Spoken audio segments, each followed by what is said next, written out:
11. Evil and God. Published in The Spectator, Volume 164, 7th of February 1941, after an article by C. E. M. Joad under the same title in the previous issue, the 31st of January, and then in Undeceptions, 1971, and Christian Reunion, 1990. Dr. Joad's article on God and Evil last week suggests the interesting conclusion that since neither mechanism nor emergent evolution will hold water, we must choose in the long run between some monotheistic philosophy, like the Christian, and some such dualism as that of the Zoroastrians. I agree with Dr. Joad in rejecting mechanism and emergent evolution. Mechanism, like all materialist systems, breaks down at the problem of knowledge. If thought is the undesigned and irrelevant product of cerebral motions, what reason have we to trust it? As for emergent evolution, if anyone insists on using the word God to mean whatever the universe happens to be going to do next, of course we cannot prevent him. But nobody would, in fact, so use it unless he had a secret belief that what is coming next will be an improvement. Such a belief, besides being unwarranted, presents peculiar difficulties to an emergent evolutionist. If things can improve, this means that there must be some absolute standard of good above and outside the cosmic process to which that process can approximate. There is no sense in talking of becoming better if better means simply what we are becoming. It is like congratulating yourself on reaching your destination and defining destination as the place you have reached. Melancholatry, or the worship of the future, is a fuddled religion. We are left then to choose between monotheism and dualism, between a single, good, almighty source of being and two equal, uncreated, antagonistic powers, one good and the other bad.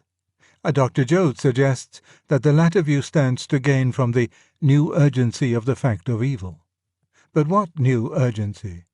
Evil may seem more urgent to us than it did to the Victorian philosophers, favoured members of the happiest class in the happiest country of the world at the world's happiest period.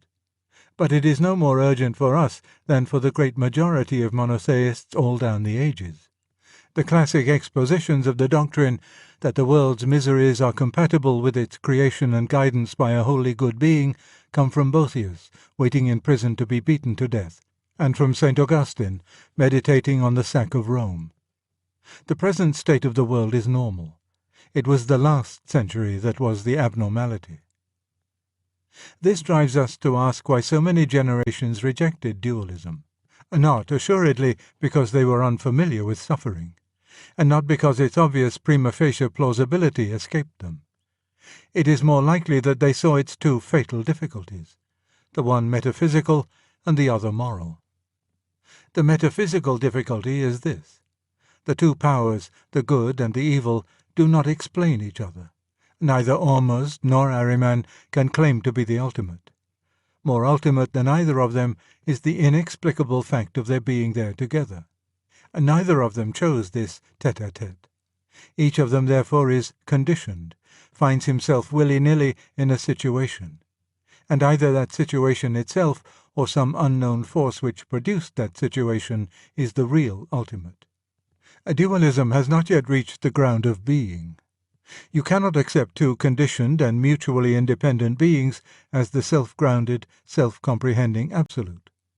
On the level of picture thinking, this difficulty is symbolized by our inability to think of Ormuzd and Ahriman without smuggling the idea of a common space in which they can be together, and thus confessing that we are not yet dealing with the source of the universe, but only with two members contained in it. Dualism is a truncated metaphysic. The moral difficulty is that dualism gives evil a positive, substantive, self-consistent nature, like that of good. If this were true, if Ahriman existed in his own right no less than Ormuzd, what could we mean by calling Ormuzd good, except that we happen to prefer him? In what sense can the one party be said to be right and the other wrong? If evil has the same kind of reality as good, the same autonomy and completeness, our allegiance to good becomes the arbitrarily chosen loyalty of a partisan. A sound theory of value demands something very different. It demands that good should be original and evil a mere perversion, that good should be the tree and evil the ivy, that good should be able to see all round evil, as when sane men understand lunacy, while evil cannot retaliate in kind, that good should be able to exist on its own, while evil requires the good on which it is parasitic in order to continue its parasitic existence. The consequences of neglecting this are serious. It means believing that bad men like badness as such, in the same way in which good men like goodness. At first, this denial of any common nature between us and our enemies seems gratifying. We call them fiends, and feel that we need not forgive them. But in reality, along with the power to forgive, we have lost the power to condemn. If a taste for cruelty and a taste for kindness were equally ultimate and basic, by what common standard could the one reprove the other? In reality, cruelty does not come from desiring evil as such, but from perverted sexuality, inordinate resentment, or lawless ambition and avarice. That is precisely why it can be judged and condemned from the standpoint of innocent sexuality, righteous anger, and ordinate acquisitiveness. The master can correct a boy's sums because they are blunders in arithmetic, in the same arithmetic which he does and does better. If they were not even attempts at arithmetic, if they were not in the arithmetical world at all, they could not be arithmetical mistakes. Good and evil, then, are not on all fours. Badness is not even bad in the same way in which goodness is good. Almost and Ahriman cannot be equals. In the long run, almost must be original and Ahriman derivative. The first hazy idea of devil must, if we begin to think, be analyzed into the more precise ideas of fallen and rebel angel. But only in the long run. Christianity can go much further with the dualist than Dr. Joad's article seems to suggest. There was never any question of tracing all evil to man. In fact, the New Testament has a good deal more to say about dark, superhuman powers than about the fall of Adam. As far as this world is concerned, a Christian can share most of the Zoroastrian outlook.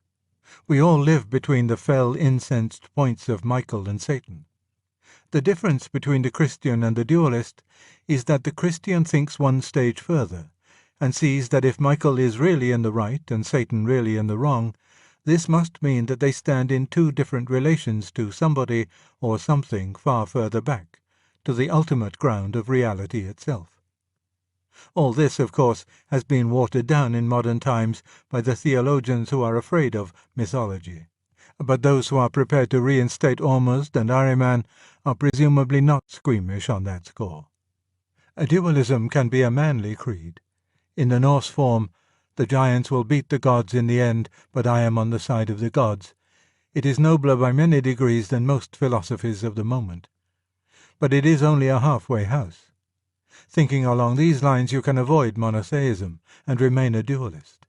Only be refusing to follow your thoughts home. To revive dualism would be a real step backwards and a bad omen, though not the worst possible for civilization.